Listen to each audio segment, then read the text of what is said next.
नमस्कार, RSM news में आपका स्वागत है। सुजानगढ़ विधानसभा क्षेत्र में 2018 के चुनाव में जो आम चुनाव थे, मास्टर भंवरलाल मेघवाल ने कांग्रेस के खेमाराम मेघवाल को करीब 38,750 के करीब वोटों से चुनाव हराया था। इस चुनाव में मास्टर भंवरलाल मेघवाल को 83,650 के लगभग, खेमाराम मेघवाल बीजेपी को 44,880 के करीब और संतोष मेघवाल जो वर्तमान में भारतीय जनता पार्टी के उम्मीदवार हैं ने निर्दलीय चुनाव लड़कर यहां से 38,600 वोट प्राप्त किए थे। तो सीताराम बसप्पा के ने 4800 के करीब और रामेश्वर लाल निर्दलीय को 4350 के करीब वोट मिले और इस चुनाव में मास्टर भंवरलाल मेघवाल 38,750 वोटों से चुनाव जीते थे। तो 2021 में हुए विधानसभा उपचुनाव में मास्टर भंवरलाल मेघवाल की मृत्यु हो जाने के कारण उनके पुत्र मनोज मेघवाल, जिन्होंने अब तक राजनीति का कै ख गै भी नहीं सीखा था, सहानुभूति के नाम पर कांग्रेस ने उनको टिकट दिया और उन्होंने 79,250 के करीब वोट लिए। तो प्रतिद्वंदी भारतीय जनता पार्टी के खेमाराम मेघवाल को 43,640 के करीब वोट मिले। तो इसी चुनाव में आरएलपी के सोहनलाल नायक ने 32,200 के करीब वोट लेकर मोर्चा लगाया। इस चुनाव में मनोज मेघवाल 35,600 के करीब वोटों से चुनाव जीते। इससे पहले के आम चुनाव में संतोष मेघवाल ने, जो आज भारतीय जनता पार्टी की उम्मीदवार है, निर्दलीय चुनाव लड़ा था। आज मुकाबला कांग्रेस के मनोज मेघवाल और भारतीय जनता पार्टी की संतोष मेघवाल के बीच है, जिसमें प्रथम दृष्टिया मनोज मेघवाल भारी दिखाई दे रहे हैं और वर्तमान 2023 के आम चुनाव में चूरू जिले की 6 विधानसभा क्षेत्रों में सुजानगढ़ ही एक ऐसा क्षेत्र है जहां पर कांग्रेस की जीत सुनिश्चित मानी जा रही है। चुनाव 2023 में विजयश्री की ओर बढ़ते हुए दिखाई दे रहे हैं।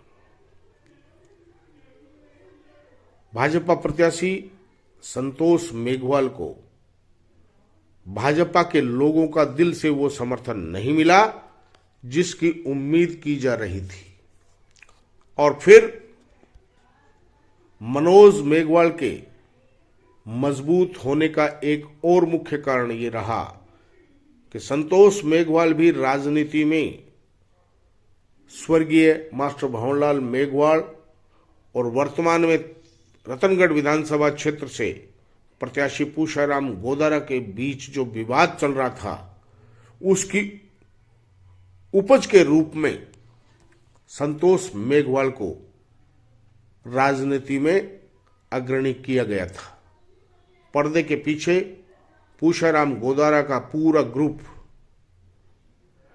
संतोष मेघवाल के साथ था। पहले वे उन्हें कांग्रेस की टिकट के लिए भी प्रयास कर रहे थे और कांग्रेस का टिकट मिलता नहीं देखकर उन्होंने ही उनको भाजपा में भिजवा दिया था और पिछला चुनाव निर्दलीय के रूप में भी लड़ाया था। लेकिन पिछले चुनाव तक मास्टर भंवरलाल मेघवाल और पूषाराम गोदारा के बीच विवाद चरम पर था। मास्टर भंवरलाल मेघवाल ने अपने आप को तो सुरक्षित किया और 2018 के चुनाव में जो पूषाराम गोदारा रतनगढ़ से निर्दलीय चुनाव मैदान में थे, अंतिम क्षणों में सुजानगढ़ विधानसभा क्षेत्र के 13 पंचायतें जो वर्तमान में रतनगढ़ में शामिल है, उनमें मास्टर भंवरलाल मेघवाल ने एक संदेश भेजकर पूसाराम गोदारा को पछाड़ दिया था।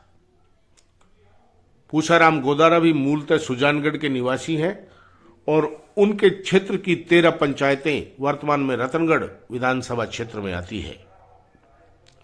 उन पंचायतों में पूसाराम गोदारा अनुसूचित जाति जनजाति और अन्य वोटों में पिछड़ गए थे और यही कारण था कि वे रतनगढ़ विधानसभा क्षेत्र के 2018 के चुनाव में 59,000 वोटों पर ही सिमट गए थे। लेकिन इस बार परिस्थितियां भिन्न रही। मास्टर भंवरलाल मेघवाल दुनिया में नहीं रहे।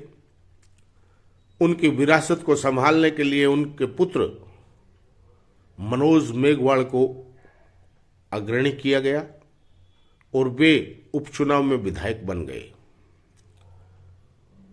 राजनीति में एकदम नए खिलाड़ी मनोज मेघवाल प्रारंभिक दौर में तो वैसे ही चलते रहे जैसे मास्टर भंवरलाल को उनके इर्द गिर्द सिमटे लोग चलाते थे।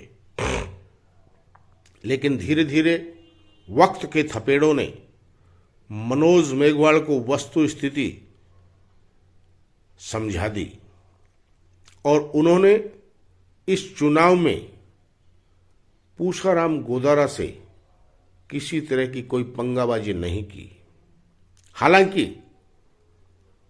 पूसाराम गोदारा जिला कांग्रेस कमेटी के अध्यक्ष बनना चाहते थे। उसमें रतनगढ़ से कांग्रेस के प्रत्याशी रहे पूर्व जिला अध्यक्ष भंवरलाल पुजारी, सुजानगढ़ के विधायक मनोज मेघवाल,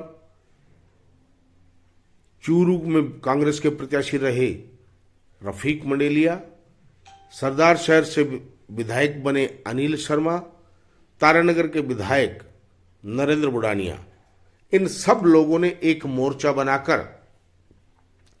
पूसाराम गोदारा के सामने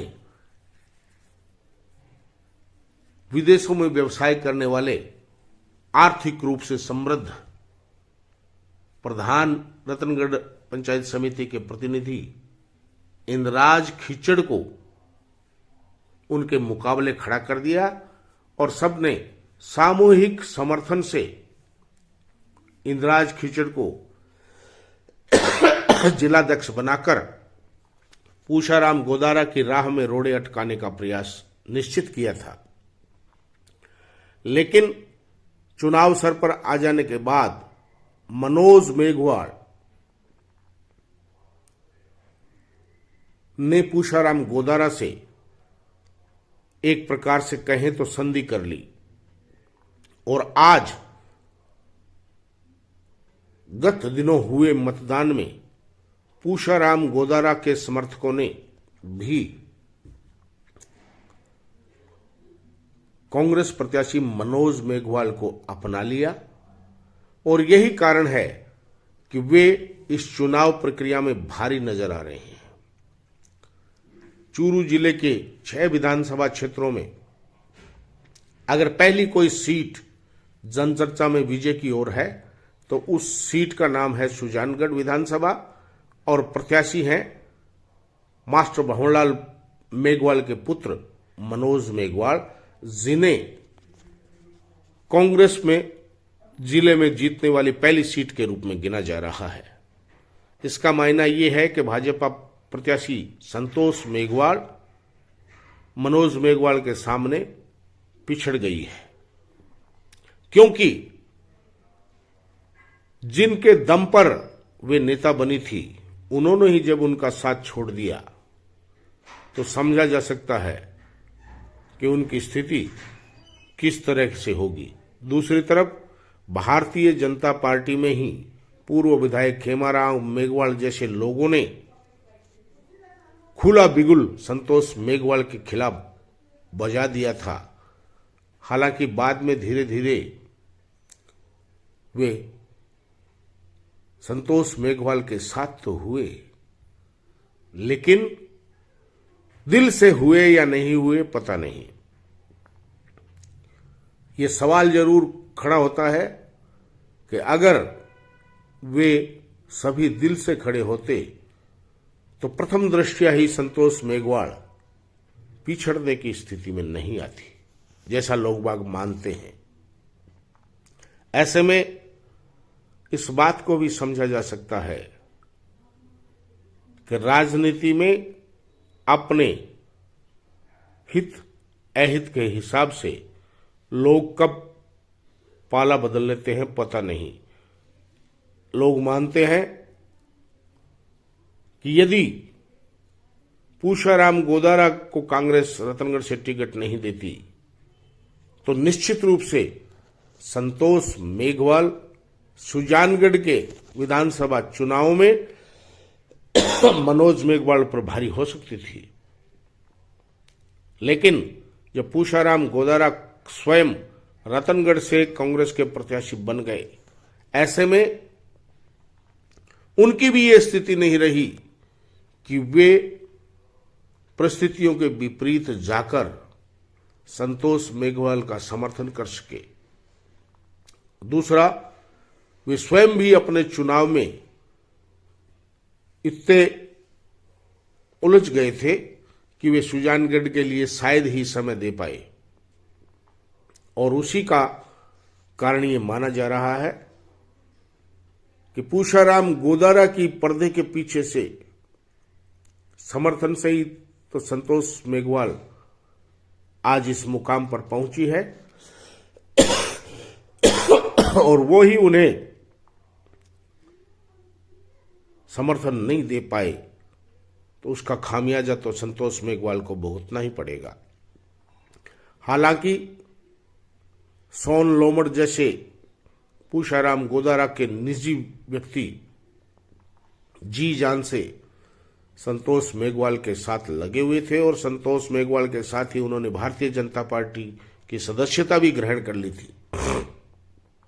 लेकिन वे कुछ शायद ज्यादा कुछ कर नहीं पाए, और यही कारण है कि चूरू जिले की 6 विधानसभा सीटों में से कांग्रेस के पक्ष में सबसे पहले नंबर पर अगर कोई सीट जीत की मानी जाती है तो वो सुजानगढ़ है।